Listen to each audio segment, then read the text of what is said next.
사도신경으로 신앙 고백드리겠습니다. 전능하사 천지를 만드신 하나님 아버지를 내가 미사오며 그의 아들 우리 주 예수 그리스도를 미사오니 이는 성령으로 잉태하사 동정녀 마리아에게 나시고 본디오 빌라도에게 고난을 받으사 십자가에 못 박혀 죽으시고 장사한 지 사흘 만에 죽은 자 가운데서 다시 살아나시며 하늘에 오르사 전능하신 하나님 우편에 앉아 계시다가 저리로서 산자와 죽은 자를 심판하러 오시리라. 성령을 미사오며 거룩한 공회와 성도가 서로 교통하는 것과 죄를 사하여 주시는 것과 몸이 다시 사는 것과 영원히 사는 것을 미사옵나이다. 아멘. 찬송가 374장 찬양 드리시겠습니다.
성경 본문 여호수아 1장 5절에서 9절 말씀입니다. 다 같이 합독하시겠습니다. 내 평생에 너를 능히 대적할 자가 없으리니 내가 모세와 함께 있었던 것 같이 너와 함께 있을 것임이니라. 내가 너를 떠나지 아니하며 버리지 아니하리니 강하고 담대하라. 너는 내가 그들의 조상에게 맹세하여 그들에게 주리라 한 땅을 이 백성에게 차지하게 하리라. 오직 강하고 극히 담대하여 나의 종 모세가 내게 명령한 그 율법을 다 지켜 행하고 우로나 좌로나 치우치지 말라. 그리하면 어디로 가든지 형통하리니 이 율법책을 내 입에서 떠나지 말게 하며 주야로 그것을 묵상하여 그 안에 기록된 대로 다 지켜 행하라. 그리하면 내 길이 평탄하게 될 것이며 내가 형통하리라. 내가 내게 명령한 것이 아니냐. 강하고 담대하라. 두려워하지 말며 놀라지 말라. 내가 어디로 가든지 내 하나님 야훼가 너와 함께 하느니라 하시니라. 아멘. 기도드리시겠습니다. 사랑과 은혜가 풍성하신 하나님 아버지 감사드립니다. 우리를 예배로 불러주시고 크신 은혜로 인도하시니 감사드립니다. 성령님 예배 가운데 말씀으로 함께하여 주시옵소서. 감사드리오며 예수님의 이름으로 기도드립니다. 아멘. 오늘은 본문 말씀에 근거하여 진정한 의미의 성공이라는 제목으로 은혜를 나누고자 합니다. 사람은 누구나 성공하기를 원합니다. 이것은 인간이 살아가는데 기본적인 욕망 가운데 하나입니다. 성공하고자 하는 욕망은 좋은 것입니다. 많은 이들이 욕망이나 야망을 갖는 것 자체가 나쁜 줄로 잘못 생각하는 이들이 있습니다. 그러나 하나님의 뜻 안에서 성공하고자 하는 헌신적인 야망을 가지는 것은 하나님이 인간에게 주신 고상한 본능의 하나입니다. 여러분, 마태복음 20장 20절 이하에 두 아들을 가진 한 어머니가 와서 주님께 청을 드린 이야기가 생각납니다. 예수님의 나라가 임할 때 자기의 두 아들이 예수님의 양옆에 앉게 해달라고 했습니다. 이것은 자기 욕심에 빠진 부탁입니다. 그러나 예수님은 이 어머니의 아들을 위한 야망 자체를 꾸짖지 않았습니다. 그 청탁을 들어주고 안 들어주는 것이 그의 권한에 있지 않다고 가르쳐 주셨습니다. 그 여자의 소원이나 야망을 꾸짖지 않았다는 것은 대단히 의미 있는 일입니다. 성공이나 야망에 대해서 생각할 때 먼저 몇 가지 분명히 깨달아야 할 것이 있습니다. 첫째로, 성공은 지속적으로 되어지는 과정입니다. 어떤 사람은 목표로 했던 양의 돈을 벌 수도 있고 바라던 지위나 명예를 얻을 수도 있고 인정을 받을 수도 있습니다. 그러나 성공이란 단순히 어떤 목표했던 재산이나 돈이나 지위에 도달했다고 해서 그것이 성공이라고 할 수는 없습니다. 찰즈 에반스 후크는 말하기를 인생의 중요한 성공이란 지속적으로 얻어지는 것이지 최후에 도달하는 어떤 지점이 아니다라고 했습니다. 그러므로 우리에게 있어 성공이란 하나님이 우리에게 원하는 어떤 존재가 지속적으로 되어져 나가는 것이며 우리에게 원하시는 가치 있는 목표를 계속적으로 이루어 나가는 상태입니다. 어떤 현자가 말하기를 대부분의 사람들은 무엇을 소유하는 데만 흥미를 가지고 무엇이 되고자 하는 데는 흥미를 가지려고 하지 않는다. 그러나 되어야 할 사람이 되면 가져야 할 것을 소유하는데 아무 어려움도 없다고 했습니다. 가령 어떤 사람이 수십억의 재산을 가졌다고 합시다. 그런데 그 사람이 음란하고 방탕하고 매일같이 술만 먹고 첩을 몇 명이나 거느리고 생활한다고 해서 그 사람이 성공한 사람입니까? 아닙니다. 그 사람은 실패한 사람입니다. 보리밥에 된장찌개를 먹더라도 영적으로 하나님을 섬기고 올바른 생활을 할 때 그 사람이 진정으로 성공한 사람입니다. 성공하고자 하는 사람 대부분이 무엇이 될 수 있느냐 하는 것보다 무엇을 소유할 수 있느냐 하는 것만을 생각합니다. 오늘날 부패한 문명은 어떤 사람이 되느냐 하는 것보다 무엇을 소유하느냐 하는 데만 자극을 줍니다. 얼마나 큰 집에 살고 얼마나 비싼 자동차를 타느냐, 얼마나 값비싼 소지품을 가지느냐 하는 데만 관심을 가지게 합니다. 그러나 그 소유에 의해서 성공자가 되고 안 되는 것이 아닙니다. 예수님께서 사람의 생명이 그 소유에 넉넉한 데 있지 아니하다고 하셨습니다. 예수님께서는 소유물에만 집착한 부자 청년에게 너에 있는 것을 다 팔아 가난한 자들에게 나눠주고 내 제자가 되라고 하였을 때 그 청년은 근심하며 돌아갔습니다. 둘째로, 성공의 목표를 하나님의 인도하심에 맡겨야 합니다.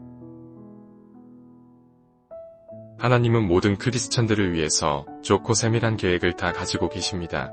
의인의 발걸음을 하나님이 인도하신다고 하였습니다. 우리는 다 죄인이었으나 십자가의 공로로 의인이 되었습니다. 하나님은 예수 믿는 여러분 한 분 한 분을 위해서 훌륭한 뜻과 세밀한 계획을 가지고 계십니다. 그러므로 하나님의 뜻에 따라 순종하기만 하면 우리가 생각했던 것보다 더 좋은 결과와 행복을 가져오게 됩니다. 그러나 하나님의 뜻을 벗어날 때 세상 사람들이 말하는 성공자가 될 수는 있어도 진정한 의미에서 완전한 패배자가 되는 것입니다. 그러므로 하나님의 뜻을 발견하는 것과 그 뜻을 행하는 것이 크리스찬들에게 가장 중요한 것입니다. 하나님의 뜻 안에서는 실패란 결코 없습니다. 그러므로 진정한 의미의 성공이란 하나님이 인도하시는 목표를 계속적으로 성취해 나가는 것입니다. 또 한 가지 중요한 것은 우리의 목표를 사회적인 가치 판단이나 가치 표준에 의해서 결정하여서는 안 됩니다. 이 세상의 사회는 크리스찬에게 최종적이고 궁극적인 가치 표준이 될 수가 없습니다. 왜냐하면 사회나 개인의 목표는 대부분 물질적이며 인간적이며 일시적인 것이기 때문입니다. 그러므로 크리스찬들은 성경 말씀에 의해서 가치 있는 목표를 정해야 하는 것입니다. 그러나 그 목표가 일시적인 것이 되어서는 안 됩니다. 진정한 의미의 성공이란 가치 있는 어떤 목표를 성취하려고 하고 꿈을 가지고 나갈 때 얻어지는 것입니다. 그리고 성공은 기회와 절대적인 관계가 있습니다. 왜냐하면 성공한 사람들은 어떤 기회가 올 때 그 기회를 최대한 활용한 사람들입니다. 하나님은 쓸데없는 것을 만드시는 법이 없습니다. 하나님은 모든 사람이 성공할 수 있도록 만드셨습니다. 그러므로 하나님의 인도하심에 따라 우리의 목표를 세워야 성공할 수 있는 것입니다. 셋째로, 성공하려면 실패를 통하여 배워야 합니다. 성공에 대한 책은 세상에 많은데 실패에 대한 책, 즉 어떻게 실패하느냐에 대한 책은 없습니다. 실패를 바로 볼 줄 아는 사람만이 성공할 수 있는 것이지 실패를 통하여 배우지 못하는 사람은 진정한 성공자가 될 수 없는 것입니다. 성공에서 배우는 것보다 실패를 통하여 배우는 것이 더 많고 편안할 때 배우는 것보다 고통과 시련을 통하여 배우는 것이 더 많습니다. 성공에 대한 지식은 실패 속에 숨어 있는 것입니다. 어떤 현자가 말하기를 모든 실패의 씨앗 속에는 보다 큰 성공의 가능성이 들어 있다고 하였습니다. 한 도시 전체가 실패를 통하여 위대한 것을 배운 일이 있습니다. 이 이야기는 알라바마주의 엔터프라이즈라고 하는 작은 도시에서 생긴 일입니다. 그 도시에 볼 위반이라는 딱정벌레의 동상을 세웠는데 이 딱정벌레는 과거에 목화 농사를 짓던 사람들에게 큰 원수였습니다. 알라바마주 엔터프라이즈 도시는 몇십 년 전에 목화 농사 때문에 세워진 도시입니다. 그런데 큰 재난의 해가 다가왔습니다. 딱정벌레의 때가 몰려와서 목화를 거의 다 갉아먹어버려서 목화 농사가 파괴되고 말았습니다. 큰 근심과 불안이 그 지역을 뒤덮었습니다. 사업가들은 문을 닫아버리고 그 도시는 텅텅 비게 되었습니다. 사람들은 딱정벌레 때문에 모든 것을 잃어버리고 다른 곳으로 떠나가 버렸습니다. 이 흑암의 때에 어떤 사람이 땅콩이 목화보다 더 빨리 자라고 농사가 더 잘 된다는 것을 발견했습니다. 그래서 그 다음에 목화 대신에 모두 땅콩을 심었습니다. 무성하게 잘 되었습니다. 그러자 사람들은 다시 오기 시작해서 그 지역은 딱정벌레의 습격을 받기 전보다 더 번창하고 잘 살게 되었습니다. 그때 한 사람이 아이디어를 생각해내서 볼위빌에 조각을 만들어 세우게 되었습니다. 이 딱정벌레야말로 그 도시의 진정한 영웅이었습니다. 이 사람들은 실패를 바로 볼 줄 아는 사람이었습니다. 그 딱정벌레야말로 실패 속에 더 큰 성공의 씨앗이 들어있음을 잘 가르쳐 주었던 것입니다. 넷째로, 영적인 성공이야말로 진정한 성공입니다. 예수님께서 너희는 먼저 그의 나라와 그의 의를 구하라 그리하면 이 모든 것을 너희에게 더하시리라고 말씀하셨습니다. 우리가 먼저 하나님의 뜻에 맞는 사람이 되고자 할 때 우리에게 필요한 모든 소유는 하나님께서 문제없이 다 주시겠다는 말씀입니다. 우리 주님께서 크리스찬의 참된 성공은 하나님의 뜻을 우선적으로 앞세우는 곳에만 주어진다고 하신 것입니다. 크리스찬에게 있어서 성공과 영적인 것은 떼어놓을 수가 없는 것입니다.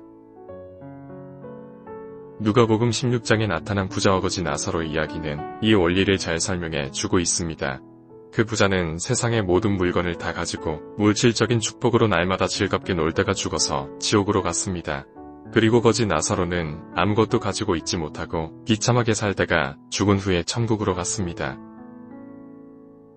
이 이야기는 사람이 세상에서 성공이라고 부르는 모든 것을 다 가지고도 궁극적으로는 영원히 전적인 실패에 직면하게 된다는 사실을 잘 가르쳐주는 것입니다. 또 한편 세상에서 성공이라고 볼 수 있는 것은 아무것도 가진 것이 없어도 성공적인 운명일 수도 있다는 것입니다. 결국 진정한 성공은 영적인 것에 있는 것입니다.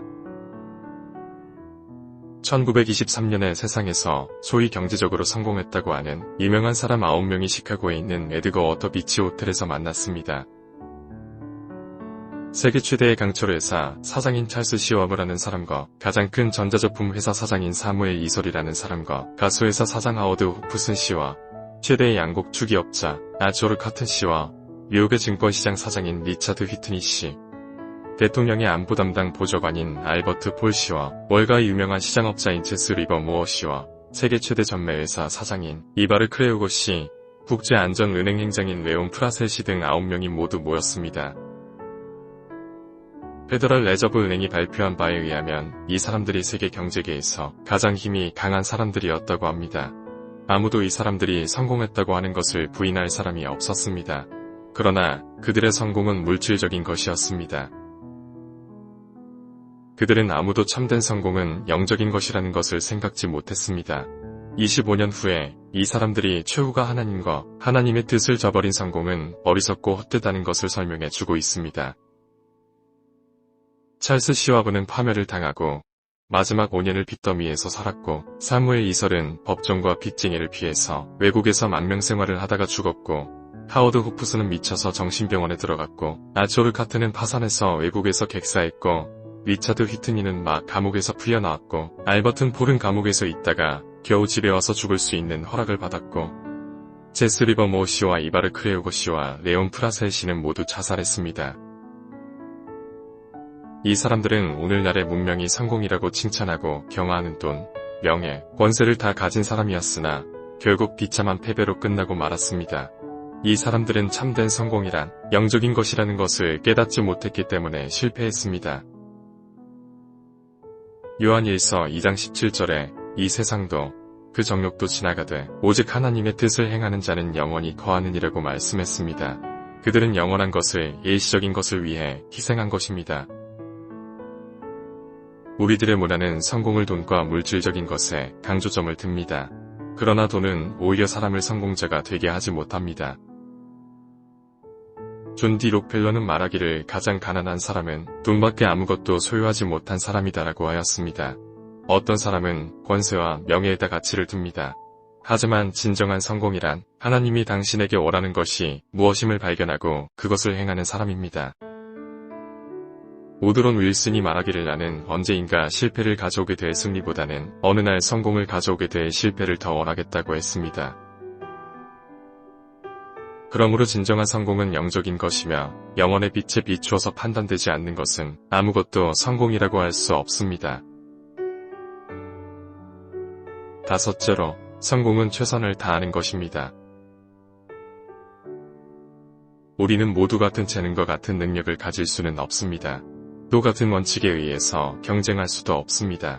그러나 한 가지 재능을 가졌어도 최선의 능력으로 사용하는 것이 10가지 재능을 자기고 5가지만 사용하는 것보다 성공하는 것입니다. 하나님은 우리에게 주신 모든 것에 대해 선한 청지기가 되기를 원하십니다. 하나님의 말씀은 우리가 아는 모든 것에 최선을 다하여 탁월하기를 원하십니다. 골로새서 3:23에 말하는 무슨 일을 하든지 마음을 다하여 주께 하듯 하고 사람에게 하듯 하지 말라고 했습니다. 영국의 유명한 구두 수성공이 있었는데 그는 언제나 기쁨이 넘치고 찬송을 부르며 이랬습니다. 그는 참 행복하게 살고 그리고 돈도 잘 벌었습니다. 그래서 어떤 사람이 묻기를 당신의 행복의 비결이 무엇이냐고 질문할 때 그는 말하기를 나는 사람의 구두를 고치지만은 예수님의 구두를 고친다는 생각으로 최선을 다해 잘 고쳐줍니다. 그럴 때 사람들이 많이 모여듭니다라고 하더랍니다. 닥터 보브 조우수경은 최선을 다하지 않는 것이 죄라고 하였습니다. 성공은 최선을 다하는 것입니다. 아브라함 링컨의 생일날 신문에 이상한 만화가 실렸습니다. 그것은 산 밑에는 조그만 통나무집이 있고 그 산 꼭대기에는 백악관이 서 있는 그림이었습니다.